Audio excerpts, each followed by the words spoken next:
Good morning, children. Sairam. So, let's continue with the countryside and the rule. That is chapter number 3, ruling the countryside. Okay, children.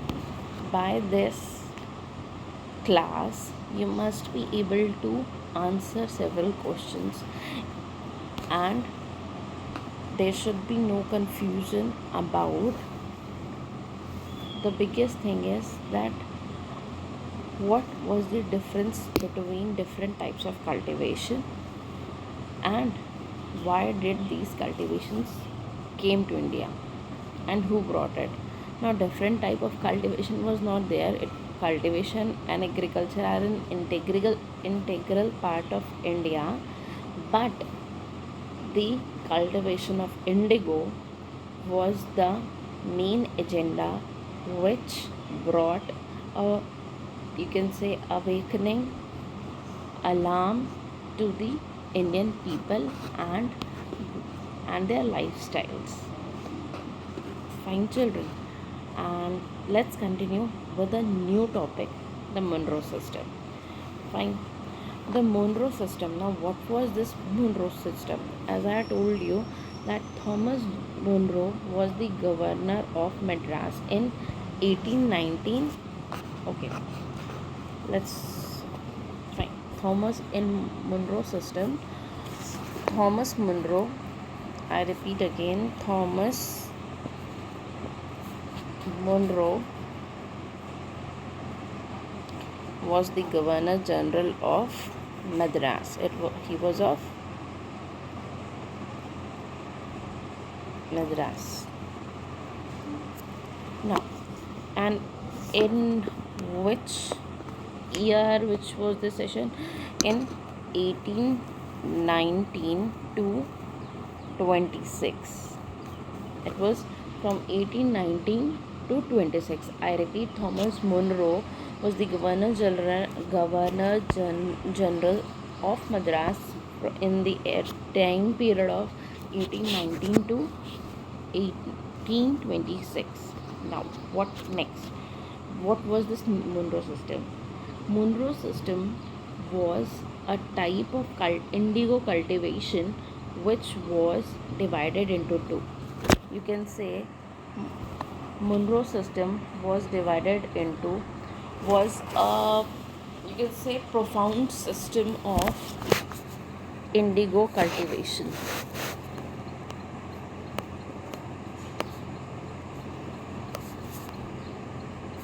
Indigo cultivation. Fine, children. Okay. Monroe system was a profound system of indigo cultivation. Now this indigo cultivation, right? What was this indigo and why was it divided into two? This indigo cultivation was divided into two systems. Like one was niche and the other was royalty. Okay, this indigo IC means indigo cultivation. This indigo cultivation was divided into two types of cultivation, that is further divided.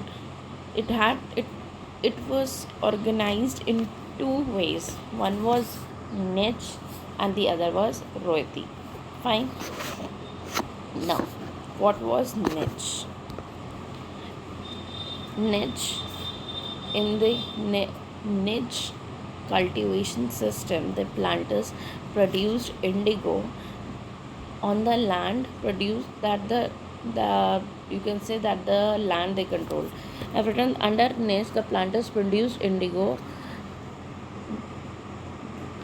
and they produced indigo that they controlled directly, but they could not expand their land under niche cultivation. That is, the land which they actually had, they continued to grow on that, but they could not expand their land. Okay.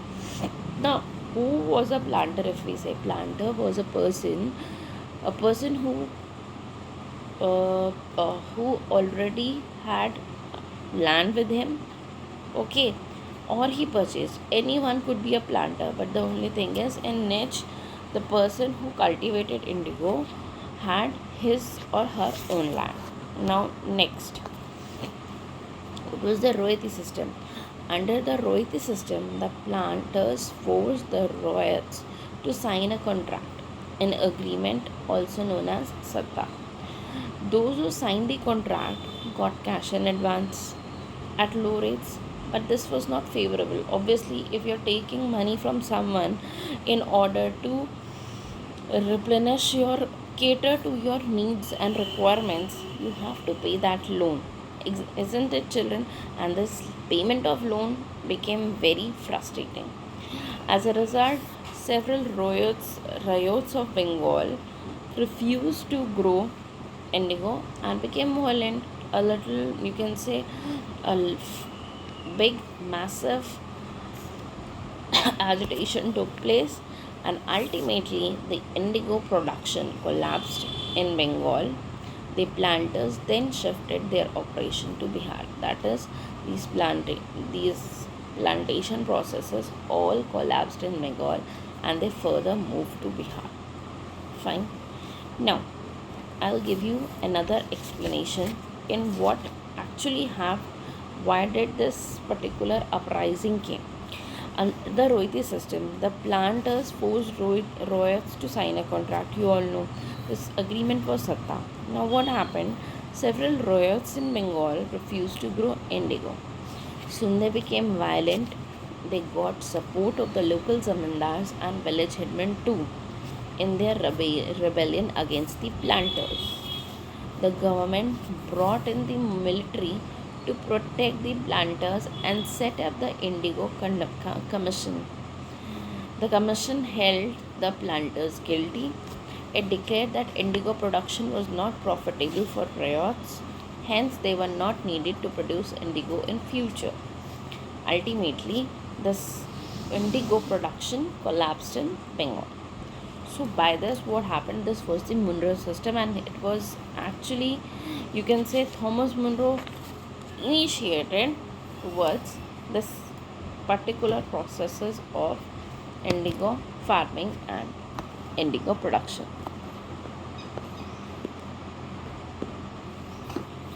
So children, getting you to the NCERT history NCERT textbook. Okay, children, there is a new system devised by help. By the early 19th century, many of the company officials were convinced that the system of revenue had to be changed again. How could revenues be fixed permanently at a time when the company officials and the company needed more money to meet its expenses of administration and trade? See, children, now what is this revenue, administration, and trade? See, if we are working, if we actually have an organization, okay, suppose you have a cotton industry, okay, we'll put it a smaller one.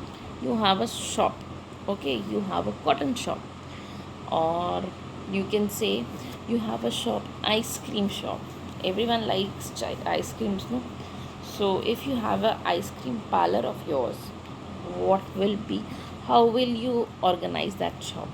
You alone cannot make the ice cream, you cannot purchase the items alone, you can't run here to and fro from one place to another all alone. And even if you are running, can you keep your shop closed? No, you cannot, isn't it? You need people to bring items, different kinds of ice cream for your ice cream parlor. You need people to run the shop properly. And if you are keeping people who are helping you at your shop or your ice cream parlor, you need to pay them as well. Fine. Then you need money to purchase different types of ice creams also.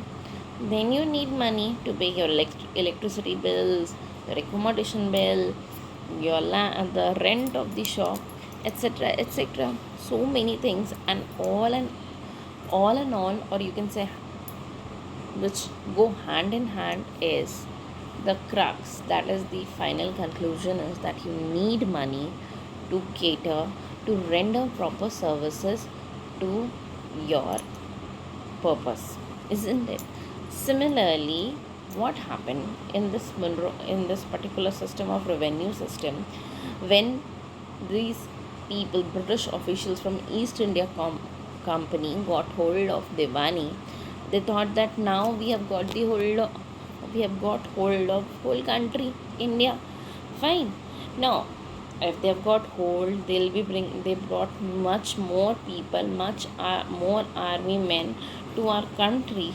So what they were, how will they resist? They also required food, water, they need shelter, they need home for living. So how would these particular services be catered by anyone? It required money, and the generation of money was via revenue fixation, by fixing revenues at different with different concepts and on different people.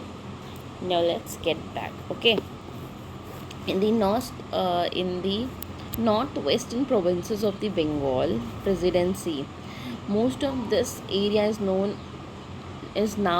in Uttar Pradesh. An Englishman called Holt Mackenzie devised the new system, which came into the effect in 1822.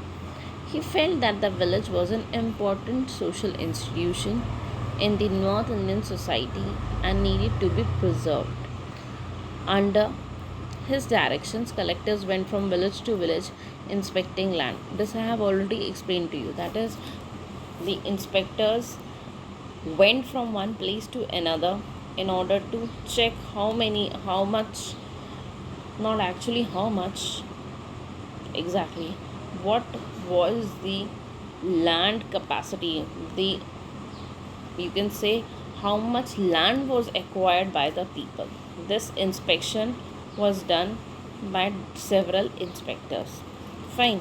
There's one more thing over there, that under his directions, when collectors went from village to village inspecting land, the estimated revenue of each plot, this estimated revenue of each plot within a village was added up to calculate the revenue that each mahal, that is each village or mahal, had to pay. This demand was to be revised periodically, not permanently fixed. The charge of collecting revenue and paying it to the company was given to the village headman, and rather than the zamindar. This system was the Mehalwari system. What do you understand? What is this Mehalwari system? Mahal was your village. Okay, suppose you can say we have a school. Fine. In school we have different floors. On different floors we have different classes. So your class will be a mahal. Okay, and no need to laugh. Okay, you stay from the very beginning of the morning till afternoon, when half of the day you staying there only, so it is going to be a mahal only. So it became your mahal, and the maintenance and whatever the fees you pay, that became revenue for it. Okay, so in similar way, what happened, these people, which people, the British officials, okay, which people, the British officials, they assigned the duty of a village headman to collect revenue from these people. And what was the revenue? Why was the revenue fixed? Just to meet the, you can say, meet the cost of payment for the British company. It was not the, it was not such a condition that the expenses of Indian people was borne by the British officials. No, it was for the East India Company. So children, this was the this was taken by the village headman, and the village headman only paid to the company. Fine. And the company was given, and the company called it as the Mehalwari system. Now, In the British territories in the south, there was a similar more away from the British permanent. This is I've explained you. Okay. Now the new system that was devised came to be known as the Rayotwari system or Rayotwar. It was tried on a small scale by Captain Alexander Reed. Kindly read the name carefully and then don't get mistaken. That is, in the south, in the British territories of the south, there was a similar more away from the Indian permanent settlement, that is Rayotwar or Royatwari. It was tried on a small scale by Captain sorry Captain Alexander Reed in some of the areas that were taken over by the company after the wars with Tipu Sultan. So subsequently, it was developed by Thomas Munro. The system was gradually extended all over South India. Fine. Now, what he felt in the south, you know that they need their fields. The farmers in the south had fields, and the planters divided the processes of indigo cultivation in two patterns, that is Nij and Rohiti. This is more clear in you. This is clearer now. So this was the Munro system and this was the Mehelwari system. We are left with 2-3 more topics, Blue Rebellion and etc. We'll continue in the next class. Thank you and Sairam children. Children, one more thing. You've got the PDF file for the SST. Fine children. So that is the syllabus. Kindly do not ask for the chapters which we have already covered with we have already covered in the videos. First chapter that is not going to come will not provide you any kind of PDF. The chapters which are not coming I will not provide any PDF for them. Moreover, in English, the syllabus, that deducted syllabus, has yet to be decided, and very soon you'll get to know. Okay children, thank you and Saira.